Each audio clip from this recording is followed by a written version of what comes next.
Okay, continuing talking about the workplace and strict equality.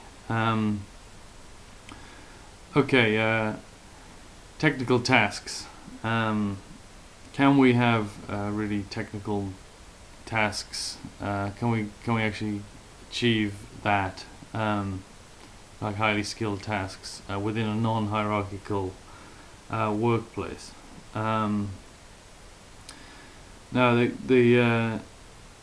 the classic example people normally give is surgery. I mean, you don't want any Tom, Dick, and Harry operating on you.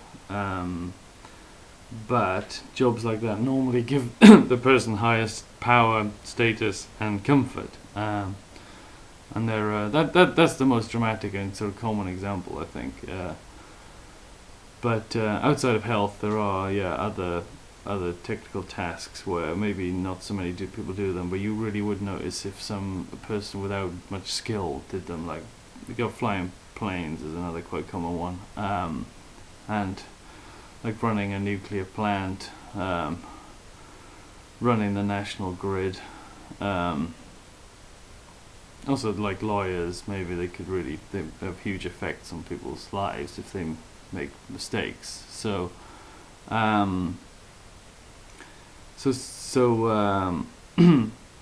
Basically, I accept the argument that we need to not let any Tom, Dick, and Harry do some of these things. So we want to have a qualification system or license system, and even like more common example of this, something you need a pre-license system for is driving. There's also lots of others. There's teaching kids, just anybody who you don't know the past of, to teach a bunch of kids. Like you can do a lot of damage driving a crane or a forklift truck or whatever, lorry, if you don't know what you're doing. So, train. I accept we should have a license stroke qualification system. So, how can we bestow licenses on some people but not other people, without having inequalities of power, status, and comfort? Well, first of all, comfort's pretty easily sorted, because basically we don't have to give these people bigger houses and stuff. That's what we do now. You don't have to do it. And the actual tasks themselves I've just referred to, none of them are anything special in terms of comfort. I mean, they're not particularly pleasant or unpleasant. They're kind of just technical, just more technical than other tasks. But it is harder to avoid the power and the status side of things. People tend to respect the technical, like the more socially useful technical things, and these people tend to end up with power as well through their technical expertise. Actually, management is an example of a technical role. Ideally, it should be. There is certainly skill to do it. To it is certainly important, but it's something that, because there also with these things, there's going to be a kind of time factor. It's like with management tasks, it's usually possible to replace it with a process with a lot of people, because most things managers do aren't. A lot of things managers do anyway. The big decisions are. You can take a lot of time over them. It can take a day or two or whatever. But with some of these ones, it is like you have to operate on the person within a certain amount of time. You can't have two people flying the plane at the same time. You can't have a committee flying the plane. There's this point where you've got to have one person in there doing it. There's several tools we can use to try and, I think we can just about cope with making a non-hierarchical workplace and yet have these tasks done. I don't think they'll be as efficient as in hierarchies, but I think that we can do it reasonably. And as I said earlier, basically I'm aiming to have this non-hierarchical society for human survival, get rid of the competitive ethos, so and have like democracy, so sane decisions. So I'm not aiming to have as many people like taught or operated on or whatever in the same amount of time. So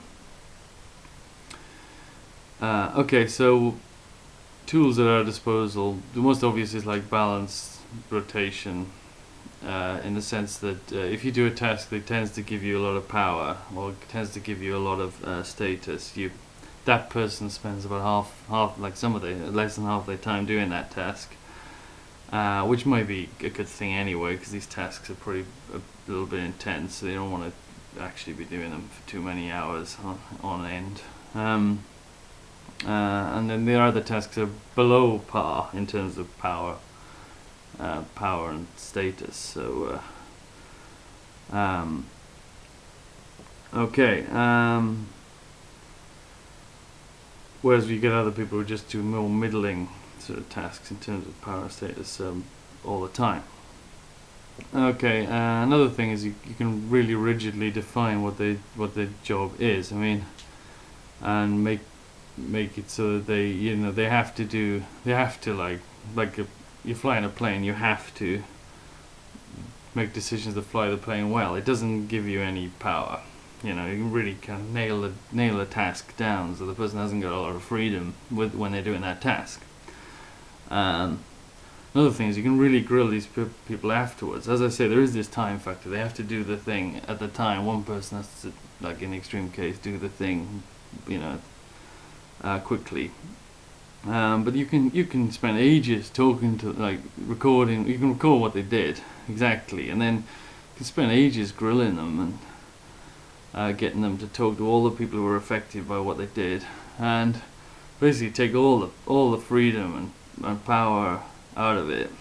But I mean, once they go through that process a few times of being grilled afterwards, they're not going to want to like exert power through doing that task. They really just care about doing a job that's going to be seen as right afterwards. Another thing is second opinions in some of these technical tasks, which don't have so much of an urgent sort of emergency factor. You can get second opinions. So like if you ask someone, should we have a nuclear power station or not, you don't have to ask just one person that. You can ask the second person. And the same with like health things. You can ask one expert, and then if he or she knows there's another expert in the queue behind him or her who's going to be asked the same question, they're going to stop sort of. They're going to just try and get it technically right, and that's all they're going to be, is a resource for technical ability, which is what we want.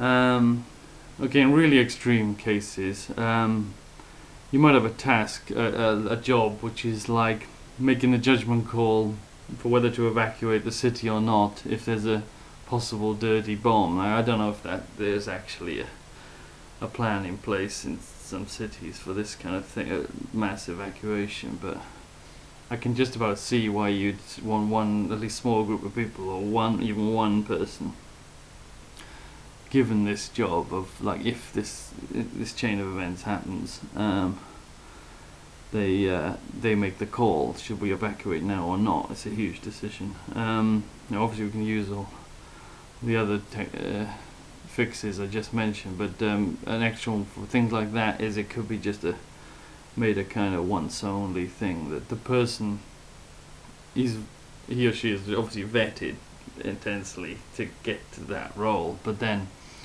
they know they're only ever going to do that job once, and then they're going to be massively grilled afterwards as well. And so it's not a kind of role you're only going to have it for a certain amount of time. And also, yeah, it will be a limited time as well. Even like after a year, you wouldn't be this emergency person anymore, even whether the incident happened or not. And okay, last technique we could use, if you imagine like Neil Armstrong's job, it's pretty hard to balance that with some other unstatus kind of job. It's a kind of once only thing, obviously I don't actually think that was a job that needed to be done. But anyway, we can have make these people anonymous, basically, and keep it secret.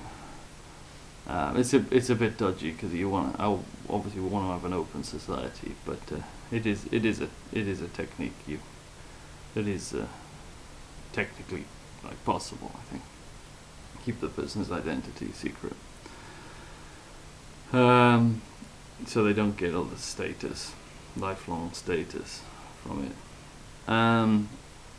Okay, so that's the technical tasks. Okay, thanks.